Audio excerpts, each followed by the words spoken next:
what I'm not doing in the year 2025 is get under pressure. No, no, no, no, no, no, sir. No, no. Especially not from YouTube. Mm-mm. I'm not doing that. Okay? I'm not doing none of that. Life is already hard as it is. So if you like, subscribe. If you don't like, don't subscribe. If you like, comment. If you don't like, don't comment. Thanks for stopping by, and I'll see you next time. Okay? Ah.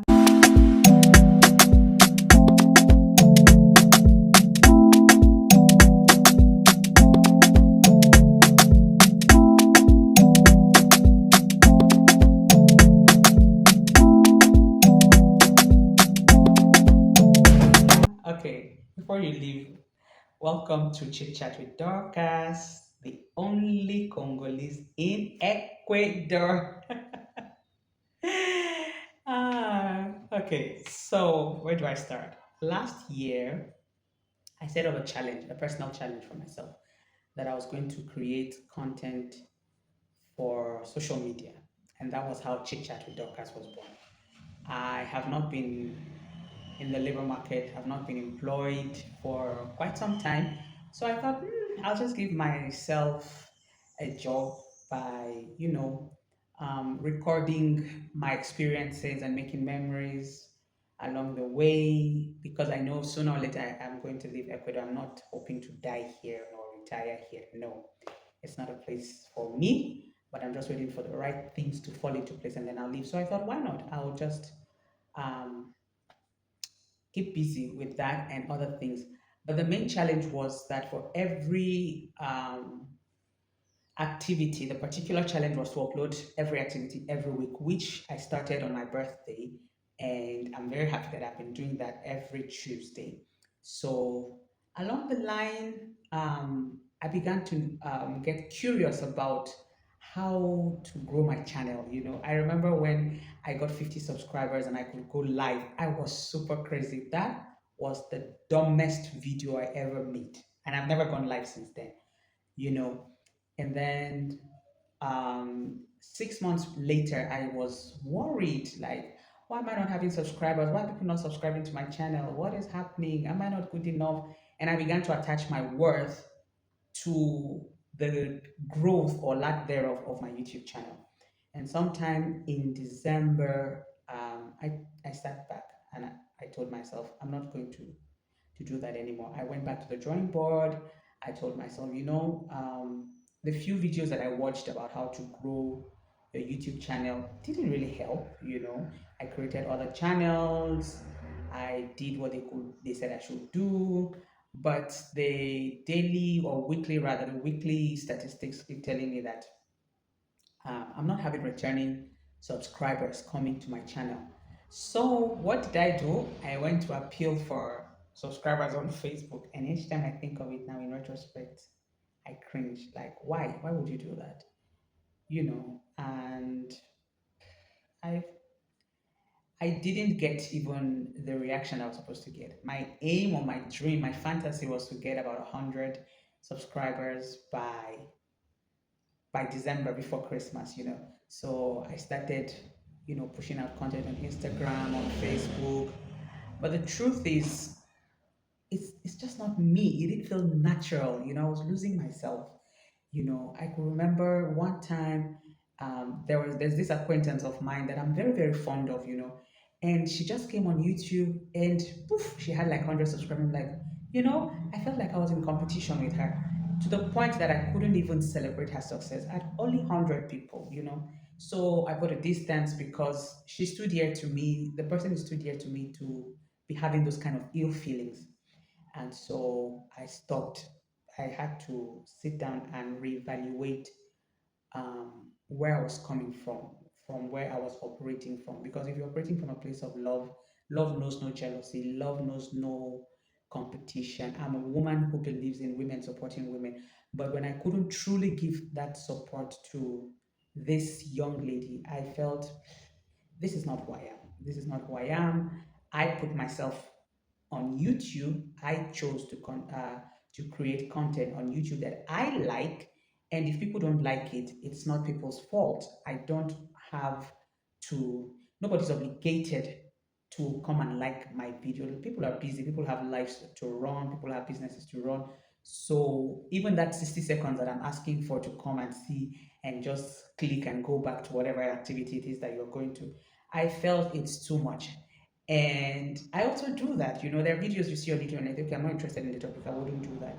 And so towards the end of the year again, YouTube began to show me or suggest to me upcoming videos. People with one view, people with two views, people with 10 views, people with just seven subscribers. And at the beginning, when they started suggesting those channels to me, I was like, mm-mm, I'm not going to associate with wannabes. The thing is, I myself am a wannabe, or I was a wannabe at that time. But then I began to think, why are they suggesting these upcoming YouTubers to me? And I began to look at it in a negative light. I think it was their way of saying you are not alone. There are people also who are like you at a starting point and are trying to grow their channel. But I discovered it's not for me, at least not now. Right now, YouTube is going to be exactly it's going to serve the purpose why I came on it, which is to be like a visual diary, so to say, a visual journal where I will be recording and making videos about the memories I've had, or just talking about the things that I observe mostly on social media. That is what I'm going to be doing. And I know that people who like it will like it, and those who don't like it. And if after 10 years I still have only the 80 subscribers that I have, then so be it. The thing is that I can sit down one day when I'm retired and look back and see the things that have happened to me in my life, the progresses I've made professionally, because I can say that I have grown. How can I put it? Creative wise, I didn't know how to edit. I didn't know how to use editing apps, and I've improved every time I learn something new on my editing app. It's fun. These are things I didn't grow up with. The younger generations are more adept to this kind of content creating, and there are older people who are doing well with it too, which I realize I do not have the resources, I do not have the tools, I do not have the props to shoot out videos that will be appealing, and again, where I'm situated, I'm in a Spanish speaking country. So definitely when Spanish speakers or people of this country are going to be looking for content to watch on YouTube, they're going to be suggested YouTube contents in Spanish. And the people who are back home to whom I belong or I come from are not going to probably be constantly getting my videos suggested to them because of the catchment area, so to say. So I'm not going to be under pressure. No, I don't want to be hating. I don't want to have negative feelings. So I just let it go. I let it go. And this month, I tried something new because I know that sooner or later I may be leaving. So I'm curating my wardrobe. I'm trying to see what I can declutter, what fits, what doesn't fit as I'm gradually losing weight, what is coming back into the wardrobe. So I'm kind of taking an inventory of my clothes and I'm loving it. I did the first video last Saturday, wardrobe diaries. So things like that. I think this is just going to be my creativity corner virtual virtually speaking. So I don't know, I just sat down to say let me share this with anybody. You got to be kidding me. What I'm saying. I just looked at the light in my mic and it wasn't blinking. I just got scared that I was recording on silent. These are the kind of funny things that our pride doesn't take into consideration. Basically what I'm saying is that let this year be the year where if it's available to you, grow, seize it with every opportunity. Do I want to get better? Do I want more? Do I want my channel to grow? Of course, it would be nice if I can have YouTube as a source of passive income. Yeah, it would be nice. But while it's not happening, while I am learning how to make it work, while I'm learning how to make it make money for me to meet, while I'm learning how to meet the requirements before I get certified to be paid for my content, I don't want that pressure. It took my sleep away last year. Very, very honest. It took my sleep away last year. I was suffering with anxiety and my self-worth came under scrutiny, and I'm not doing that anymore. I'm not doing that. I don't want to be that unhappy YouTuber. Be a happy YouTuber. Do what you love doing. Find your niche. If you don't find your niche, let's keep just throwing out content that we love, that we think we want to have recorded for posterity, for ourselves. it could even be like I said, a diary, a journal, and then when you have developed the idea better, you can come back and pick a topic and do it. For example, I do hair videos now and then. I don't, I think there is a standard on the platform that we think we need to be meeting, and I don't meet that standard. I don't know if it's true, but I don't feel adequate enough to want to devote my time 24/7 to YouTube.